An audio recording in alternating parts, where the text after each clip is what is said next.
Hello students, welcome back to my channel edu colours. आज हम इस वीडियो में क्लास 10th की सामाजिक विज्ञान उसमें भूगोल का चैप्टर करेंगे। राष्ट्रीय अर्थव्यवस्था की जीवन रेखाएं।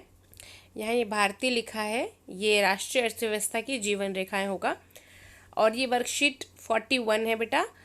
तो इससे पहले की जो राष्ट्रीय अर्थव्यवस्था की जीवन रेखाएं चैप्टर हमने पढ़ा है, उसमें हमने सड़क परिवहन, रेल परिवहन, पाइपलाइन के बारे में पढ़ लिया था।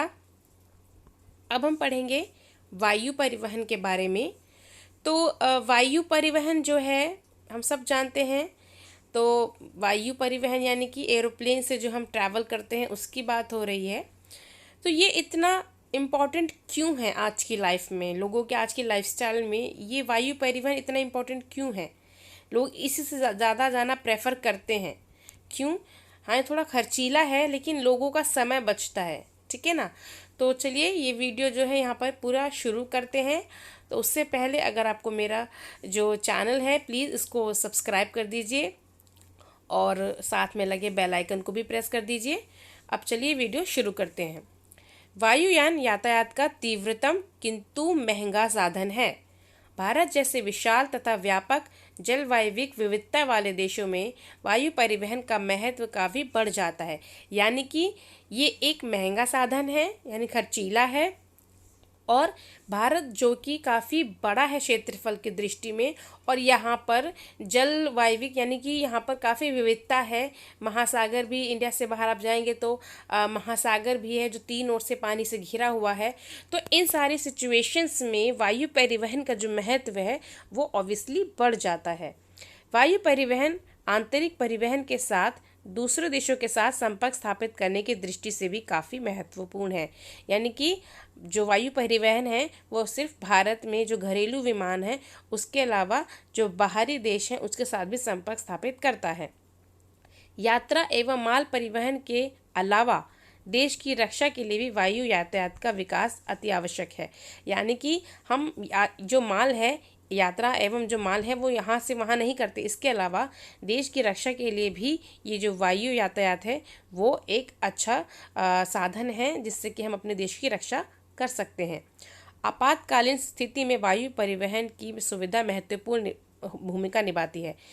जैसे कि मान लीजिए कहीं बाढ़ आ जाती है या भूकंप आ जाता है, यहाँ पर कुछ आपदा आ जाती है जहाँ पे लोगों को निकालना है, तो वहाँ से लोगों को निकालने के लिए हम देखते हैं जो हेलीकॉप्टर है या जो एरोप्लेन है वो अपना अच्छा रोल प्ले करते हैं और वहाँ से लोगों को एक सेफ जगह पर पहुँचाते हैं। फॉर एग्ज़ाम्पल 1990-91 में खाड़ी युद्ध के दौरान जॉर्डन से या अन्य खाड़ी देशों से भारतीय नागरिकों की वापसी करना हो, या फिर जो हमने सबने देखा कोरोना महामारी के टाइम पर विश्व के अलग अलग देशों में भारतीय फंसे थे, उनको नागरिकों को वापसी जो लाई गई है वो भी वायु यातायात के द्वारा ही लाया गया है।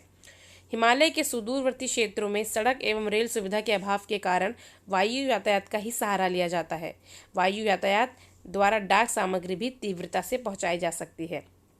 यानी कि जो हिमालय या जो पहाड़ी इलाके हैं या जहाँ पर सड़क एवं रेल सुविधा नहीं पहुँच पाई है, जहाँ पर के जो क्षेत्र हैं वो उबड़ खाबड़ हैं, जहाँ के पूरे सड़कों का अभी जाल नहीं बिछा है, तो वहाँ पर क्षेत्रों पे वायु यातायात का ही सहारा लिया जाता है लोगों को एक जगह से दूसरी जगह पहुँचाने के लिए। और इसके अलावा डाक सामग्री भी जो है वो तीव्रता से, क्योंकि वायु यातायात जो है वो तीव्रता वाला साधन है, काफ़ी जल्दी हम पहुंच जाते हैं, तो डाक सामग्री भी इसी वायु यातायात के द्वारा हम तीव्रता से एक जगह से दूसरी जगह पहुंचा सकते हैं। अब कुछ पॉइंट्स हैं इससे रिलेटेड। तो 1953 में वायु परिवहन का राष्ट्रीयकरण किया गया, यानी कि उससे पहले 1953 से पहले ये निजी हाथों में था। एयर इंडिया घरेलू और अंतर्राष्ट्रीय वायु सेवाएं प्रदान करता है। एयर इंडिया हम सब जानते हैं, सब ने एयर इंडिया का नाम सुना होगा, है ना। तो ये जो है ये घरेलू यानी कि इंडिया के अंदर, और अंतर्राष्ट्रीय यानी कि इंडिया से बाहर की जो सेवाएं हैं वो देता है। पवन हंस हेलीकॉप्टर लिमिटेड ये एक ऐसा सर्विस देता है, ये जो हेलीकॉप्टर है, जहाँ पर मान लीजिए जो हमारे नॉर्थ ईस्ट के जो राज्य हैं, जैसे कि मणिपुर है, मेघालय है, असम है, नागालैंड है, त्रिपुरा है, अरुणाचल प्रदेश है, जम्मू कश्मीर, हिमाचल प्रदेश के जो पहाड़ी इलाके हैं, यहाँ पर जब सड़क या फिर रेल परिवहन से हम जल्दी नहीं पहुंच सकते, या कुछ ऐसी स्थिति हो जाती है जहां पर हमें लोगों को हेल्प करनी है, तो वहां पर ये पवन हंस हेलीकॉप्टर लिमिटेड जो है अपनी सेवाएं उपलब्ध कराता है। भारत में वायु परिवहन की शुरुआत 18 फरवरी 1911 में हुआ, जब इलाहाबाद से नैनी तक वायुयान से डाक ले जाया गया।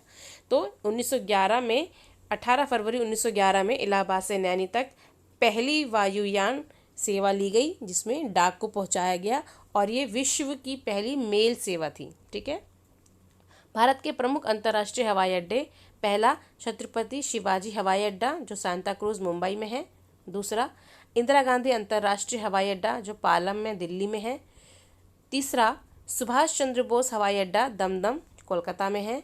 और चौथा मिनम्बकम हवाई अड्डा जो कि चेन्नई में है। ठीक है, ये 4 अंतर्राष्ट्रीय हवाई अड्डे हैं। लेकिन इससे और जुड़े जब हम 10th का मैप वर्क करते हैं, पेपर के लिए प्रिपेयर करते हैं, तो उसमें सिर्फ ये 4 नहीं, और भी अंतर्राष्ट्रीय जो हवाई अड्डे हैं वो भी पूछे जाते हैं।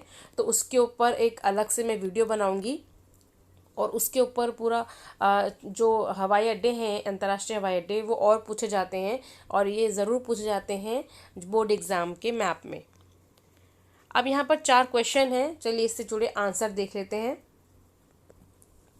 तो पहला क्वेश्चन है, एयर इंडिया से जुड़े कुछ देशों के नाम लिखिए। तो उत्तर है जर्मनी, कनाडा, यूएसए, और जो हमारे पड़ोसी देश हैं जैसे कि नेपाल है, मालदीव है, बांग्लादेश है, यहाँ पर एयर इंडिया अपनी सेवाएं देता है। उत्तर पूर्वी राज्यों में वायु परिवहन महत्वपूर्ण क्यों है? ठीक है, अगला क्वेश्चन है, उत्तर पूर्वी राज्यों में वायु परिवहन महत्वपूर्ण क्यों है? क्योंकि जो वहाँ सड़कें और रेल मार्गों का जाल जो है वो कम बिछा हुआ है, तो वहाँ पर जिस वजह से हम लोग जो हैं वो बाय ट्रेन और बाय जो हमारी गाड़ी है उससे नहीं जा सकते हैं, तो इसलिए वहाँ पर वायु मार्ग से जाना उचित है। दूसरा पॉइंट, पहाड़ी क्षेत्र है व उबड़ खाबड़ क्षेत्र होने की वजह से वायु मार्ग सही है, क्योंकि वहाँ पर देखिए पहाड़ी क्षेत्र भी है, उबड़ खाबड़ रास्ते भी हैं, ऊंचे नीचे हैं, प्लस वहाँ पर कई सैकड़ों नदियाँ हैं, जिनको हम अगर वहाँ पर अगर मान लीजिए सड़क बना भी देंगे, तो वहाँ पर वो जो नदियाँ हैं वहाँ पर आए दिन बाढ़ आती रहती है। पुल बना देंगे तो उन बाढ़ में वो पुल ढह जाएंगे, तो वहाँ पर इनका कोई यूज़ नहीं है, वहाँ पर ये चीज़ सफल नहीं है, तो इसलिए वहाँ पर वायु मार्ग से जाना सही है। प्लस वहाँ पर सरकार द्वारा कुछ सब्सिडी भी दी गई है, क्योंकि वहाँ पर अगर ज़्यादा वायु मार्ग का ही एक ऑप्शन बचता है, तो सरकार वहाँ पर जाने के लिए वायु परिवहन में सब्सिडी देती है, थोड़ा सस्ता कर देती है वहाँ के यात्रा।